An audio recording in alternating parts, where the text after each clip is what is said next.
పరిసర ప్రాంత ప్రజలకు శుభవార్త. ప్రార్థనాశక్తి తైలాభిషేక ఆరాధన ప్రతి నెల మొదటి బుధవారం. సమయం ఉదయం 10 గంటల నుండి. NK highway grounds, Autonagar, Gudem highway bypass road, Tadepalligudem. ప్రార్థనాశక్తి తైలాభిషేక ఆరాధన ప్రతి నెల మొదటి గురువారం. సమయం ఉదయం 10 గంటల నుంచి.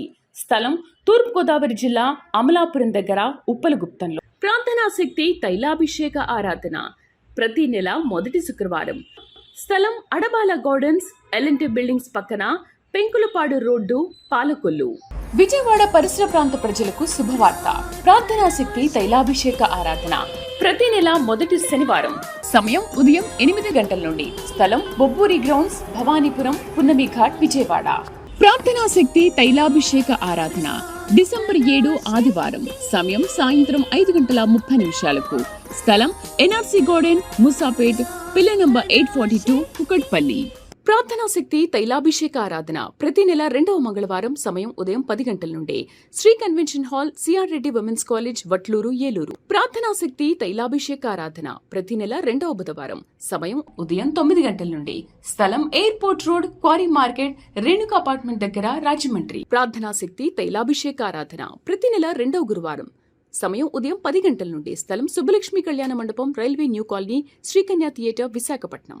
ప్రార్థనాశక్తి తైలాభిషేక ఆరాధన ప్రతి నెల 2వ శుక్రవారం. సమయం ఉదయం 10 గంటల నుండి.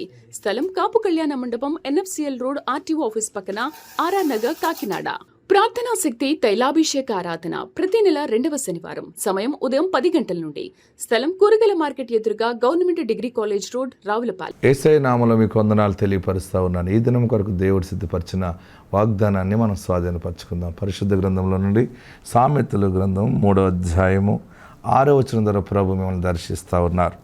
6వ వచనంలో 3వ లైన్ అండర్లైన్ చేసుకోండి. ఆయన నీ త్రోవలను సరాలము చేయును.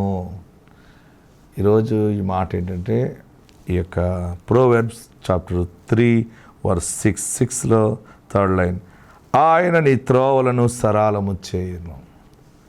ఇంతవరకు క్లోజ్ అయిపోయినాయి.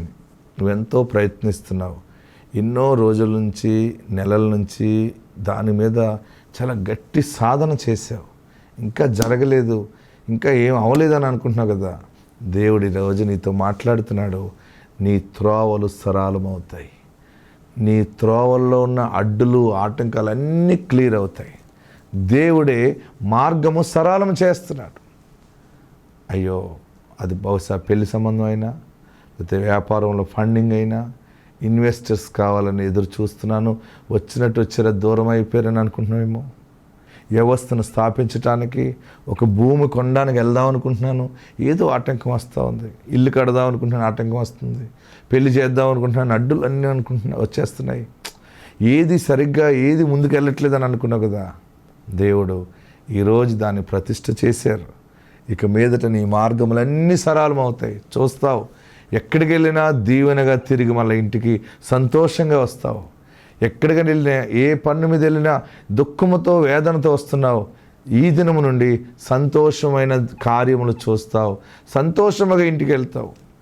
ఎన్నో ఆనందమైన కార్యాల గురించి నీ కుటుంబ సభ్యులతో నువ్వు షేర్ చేసుకుంటావు. ఎందుకంటే దేవుడు మనతో ఉన్నాడు. ప్రతి మార్గము సరళమవుతుంది, ప్రతి మార్గము ఓపెన్ అయిపోయింది. దేవుడు చాలా నెమ్మదిగా నడిపిస్తున్నాడు మన పనులన్నీ అని సాక్ష్యం ఇస్తావు.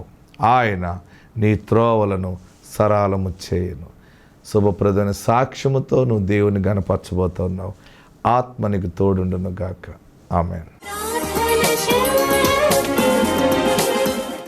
వాక్య భాగంలోకి వెళ్దాం. జీవం గల దేవుని సన్నిధానంలో వాక్యాన్ని ధ్యానం చేద్దాం. దినవృత్తాంతాలు 2వ గ్రంథము 33వ అధ్యాయము.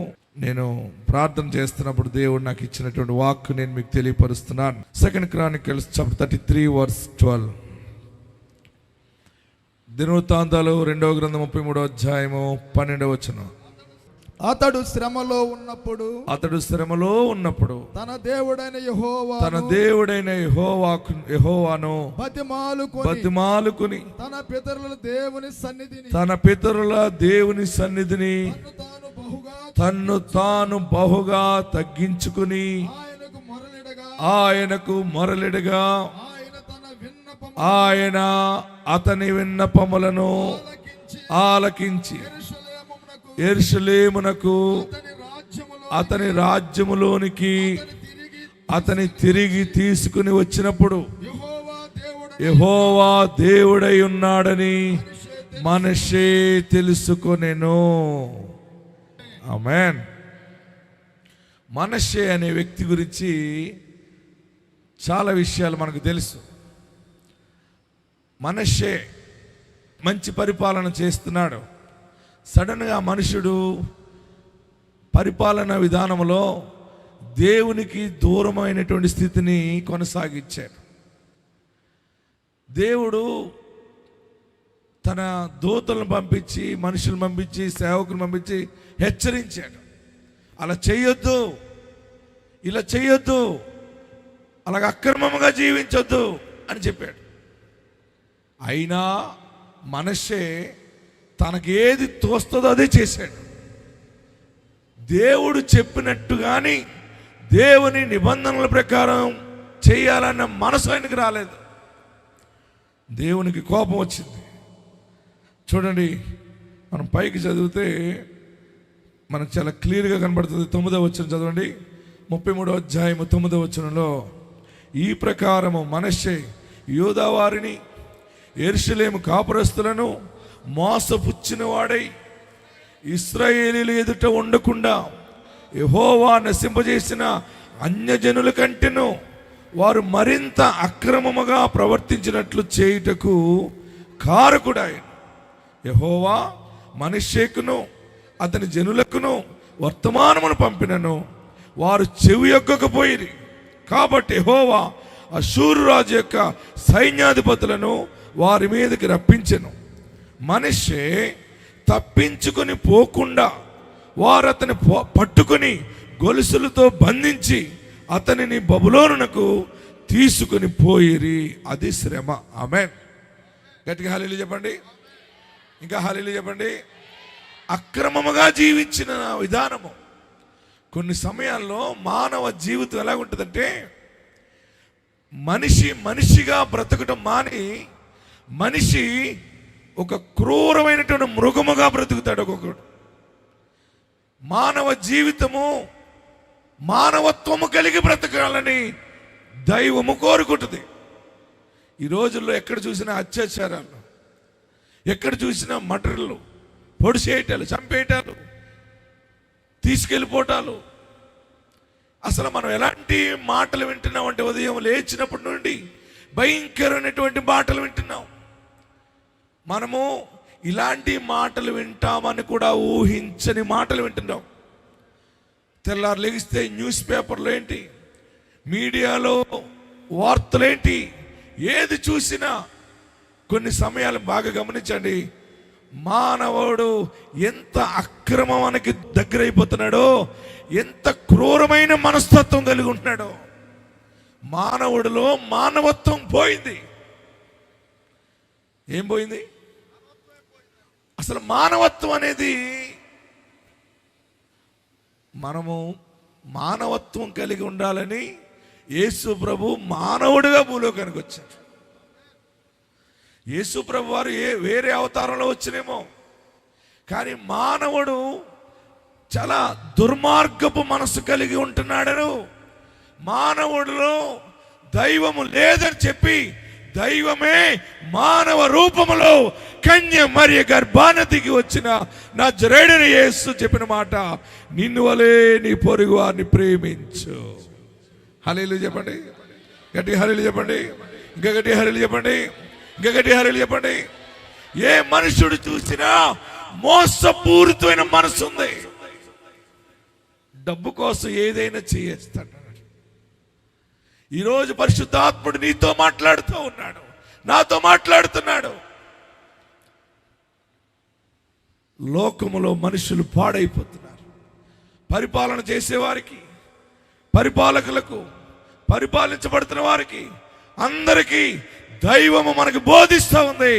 మనం మంచి ప్రవర్తన కలిగి ముందుకెళ్ళినప్పుడు దైవము మనకి సహకరిస్తుంది. ఆమేన్. మరి మనష్షే రాజుగా ఉన్నాడు. 33వ అధ్యాయంలో మొదటి వచనంలో ఉంటుంది, మనష్షే ఏలన ఆరంభించినప్పుడు 12 ఏండ్ల వాడై యెరూషలేములో 45 సంవత్సరములు ఏలెను.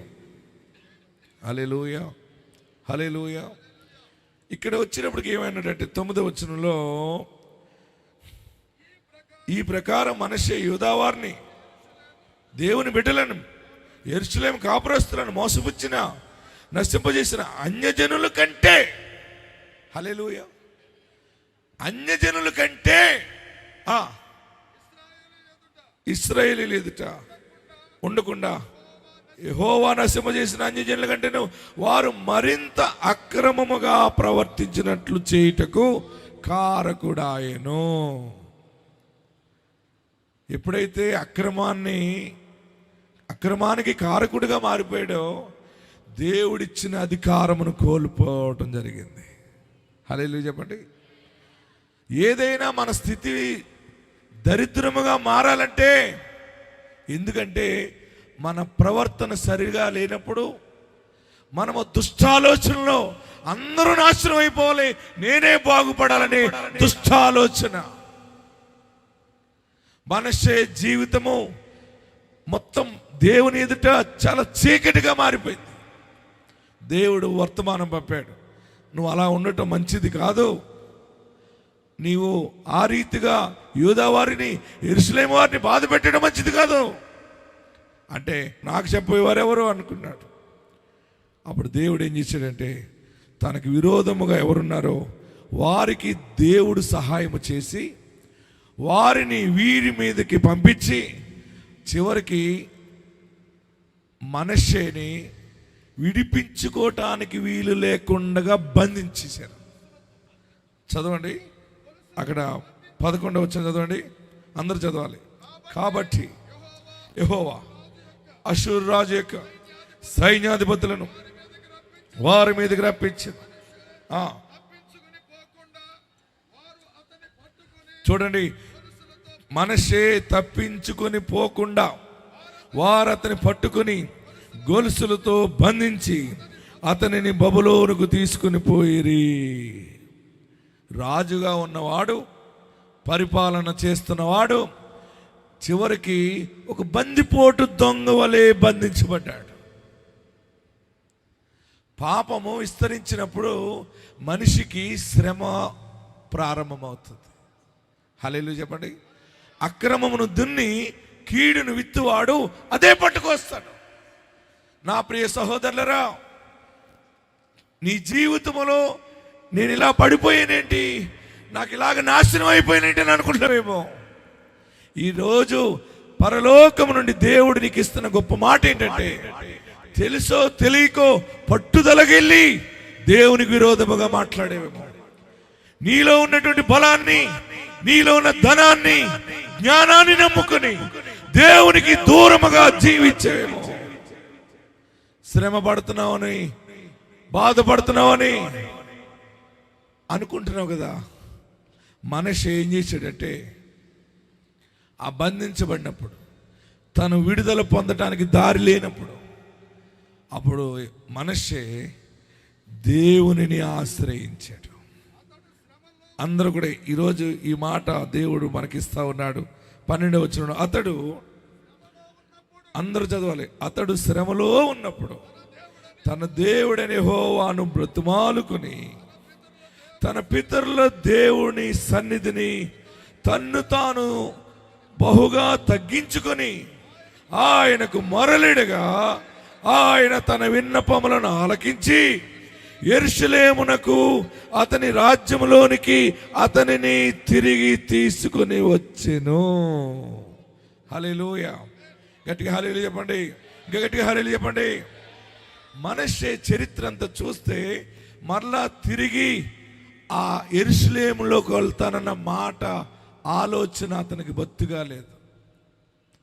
నేను చేశాను తప్పు, నేను పాపము చేశాను, దేవా నన్ను క్షమించు బాబు.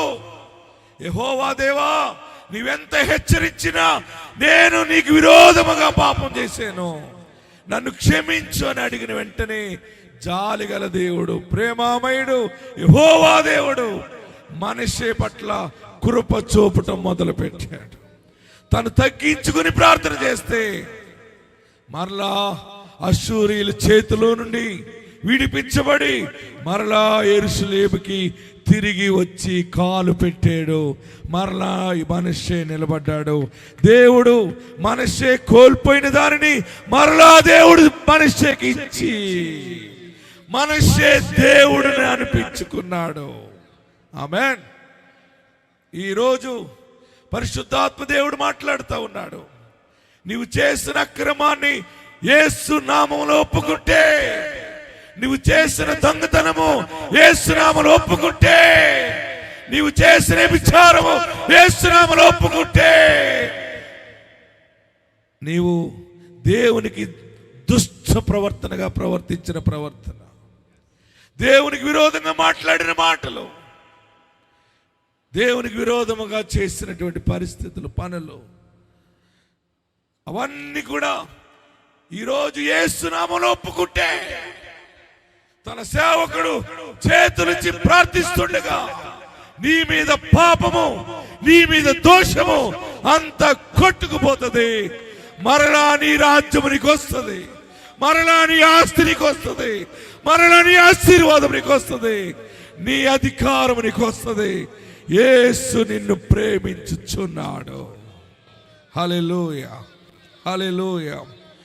మనష్షే అనుకున్నాడు, నేను మరలా యెరూషలేముకు వస్తానని అనుకోలేదు.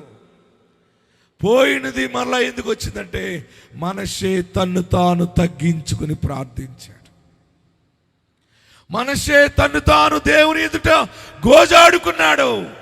నేను మాట్లాడాను, తప్పు మాట్లాడాను, నాకు జ్ఞానము లేకుండా నిర్ణయం తీసుకున్నాను, నేనే జ్ఞానిని అనుకున్నానయ్యా, నా జ్ఞానం ఎర్రిది, నా జ్ఞానం ఏపాటిది, పిచ్చివాడును, నీ ఎదుట పాపము చేశాను బాబు అని బంధించబడినప్పుడు, గొలుసులతో కట్టబడినప్పుడు నా బ్రతుకేంటి, నేను అనుభవిస్తున్న శిక్ష ఏంటి, నాయనా నీవే నాకు సహాయం చేయని అడిగాడు. మనష్షే ప్రార్థన దేవుడు ఆలకించి మనష్షేని విడిపించాడు. మనష్షేనికి విడుదల దేవుడు కలగజేశాడు. ఆయన గొప్పవాడు. ఆమేన్.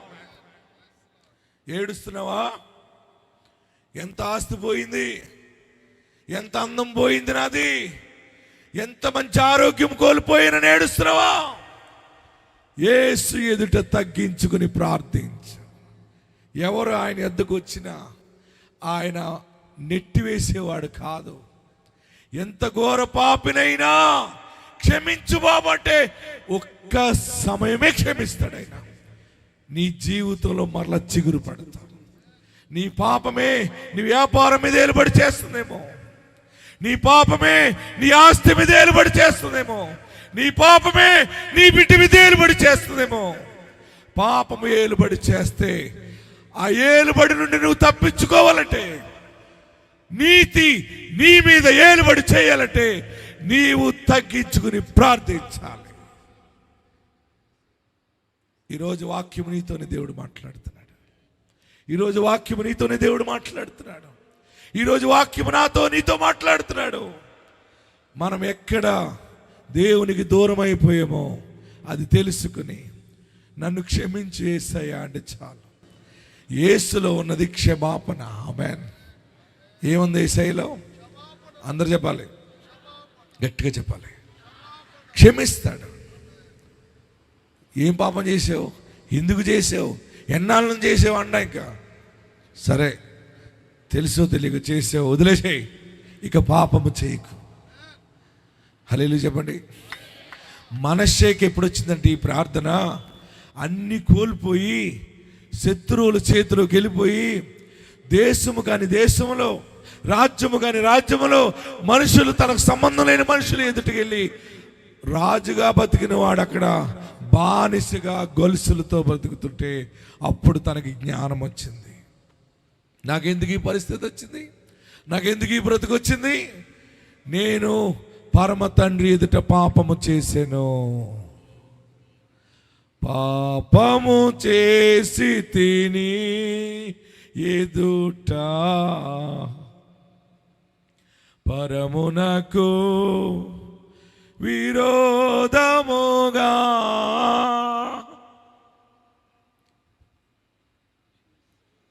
నేను పాపం చేశానయ్యా, నీ పాపం నీకు తెలుస్తుందా? కొన్ని సమయాల్లో నీ నోటి నుండి ఏం బూతులు రాకూడదా, బూతులు వచ్చినాయి. ఇంత ప్రార్థన చేస్తే నీ నోటి అప్పుడు ఎందుకు బూతులు వస్తున్నాయి? పనికి రాని మాటలు మాట్లాడుతున్నావు. ఎవరితో కూర్చోకూడదో వారితో కూర్చుంటున్నావు, ఎవరితో మాట్లాడకూడదో వారితో మాట్లాడుతున్నావు. కీర్తన 1వ అధ్యాయంలో ఉంటుంది,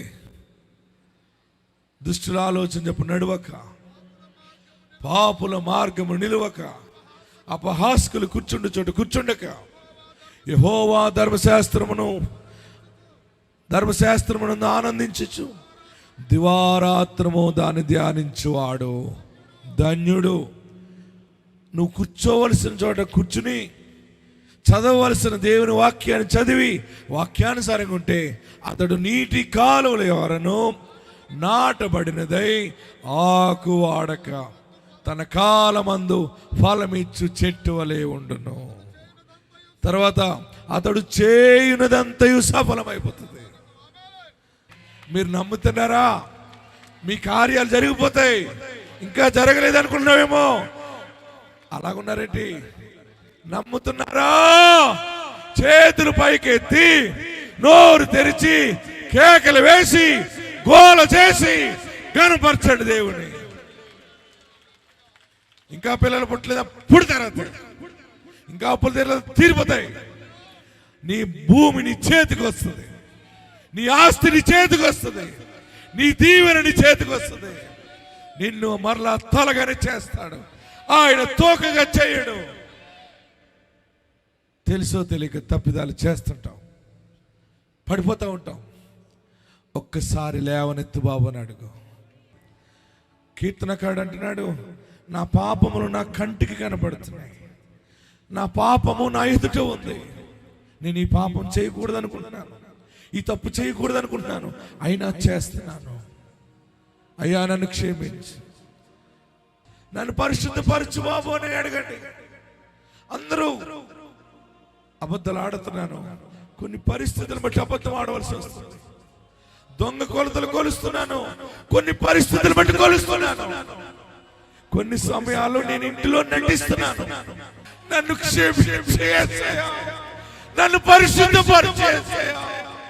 మన చేతన అక్రమాన్ని దేవుని ఎదుట తగ్గించుకొని ఒప్పుకున్నాడు, పాపాన్ని క్షమించమని అడిగాడు.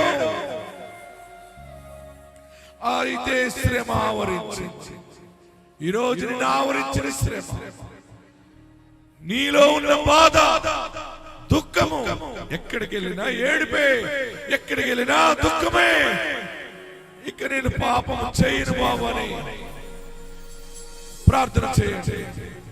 తెలుసో తెలియకో నీకు విరోధంగా పాపం చేసినయా, ఇక నేను పాపం చేయను బాబు. నీతిగా ఉంటావా, మరలా నీ రాజ్యం నీకు ఇస్తాడు. మరలా నీ లైఫ్ స్టైల్ నువ్వు బ్రతుకుతావు, నీ వాగ్దాన నెరవేర్పు చూస్తావు. నిన్ను ఆయన అనాదిగా వీడువాడు. అందరూ కళ్ళు మూసుకుని ప్రార్థన చేయండి. ఎందుకు ఈ శ్రమ నీకు? ఎన్ని వ్యాపారాలు చేసినా నీకు లాభం రావట్లేదా? ఎంత ఉద్యోగం చేసినా ఒక్క రూపాయి కూడా మిగలలేదా? ఎంత కష్టపడుతున్నాను, ఏది తరిగి రావట్లేదని ఏడుస్తున్నావా? నీ పాపం నీకు అడ్డొస్తుంది. మీరు మేలు పొందుకున్నట్లు మీ పాపములే అడ్డుబండలు వస్తున్నాయి. ఇంకా పౌరుషముగా భార్యతో గొడవాడుతున్నావా? ఇంకా పౌరుషముగా భర్తతో గొడవాడుతున్నావా? క్షమించు దేవా, నేను తగ్గించుకుంటాను. నా భర్త ఎదుట నేను తగ్గించుకుంటాను, నా భార్య ఎదుట తగ్గించుకుంటాను, నా బిడ్డల ఎదుట తగ్గించుకుంటాను. నీకు స్థానం ఇస్తాను, నీ ఎదుట నేను తగ్గించుకుంటున్నాను. నా పాపము క్షమించు. అందరు రెండు చేతులు మళ్ళా తలపైన పెట్టుకోండి. నువ్వెవరికి చెప్పనవసరం లేదు. నీ పాపము దేవుని ఎదుట ఒప్పుకొని విడిచిపెట్టి. మనషే అతడు శ్రమలో ఉన్నప్పుడు తన దేవుడు యెహోవాను బ్రతిమాలుకున్నాడు. నువ్వు బ్రతిమాలు. ఏది చేసినా మట్టి అయిపోతుందని ఏడుస్తున్నావా? ఎన్ని పెళ్లి సంబంధాలు వచ్చినా కుదరట్లేదని ఏడుస్తున్నావా? ఎంత ప్రయత్నిస్తున్నా గర్భం రావట్లేదని ఏడుస్తున్నావా? ఇల్లు కట్టలేకపోయాను, ఇల్లు సంపాదించలేకపోయాను. ఏం జరుగుతుంది? ఎవరైనా చేతబడి చేశారేమో, ఎవరైనా ఏదైనా చేశారేమో అని ఏడుస్తున్నావా? నో, నీ పాపమే నిన్ను ఆవరించింది. నీ పితరుల దోషం నీ కుటుంబం మీద ఆవరించింది. అందుకనే యేసుక్రీస్తు భూలోకానికి వచ్చాడు. ఆయన కలువరి శిలువలో వేలాడదీయబడ్డాడు, రక్తాన్ని కార్చాడు. ఆ పరిశుద్ధ రక్తములో మన పాపములన్నీ కొట్టివేయబడతాయి.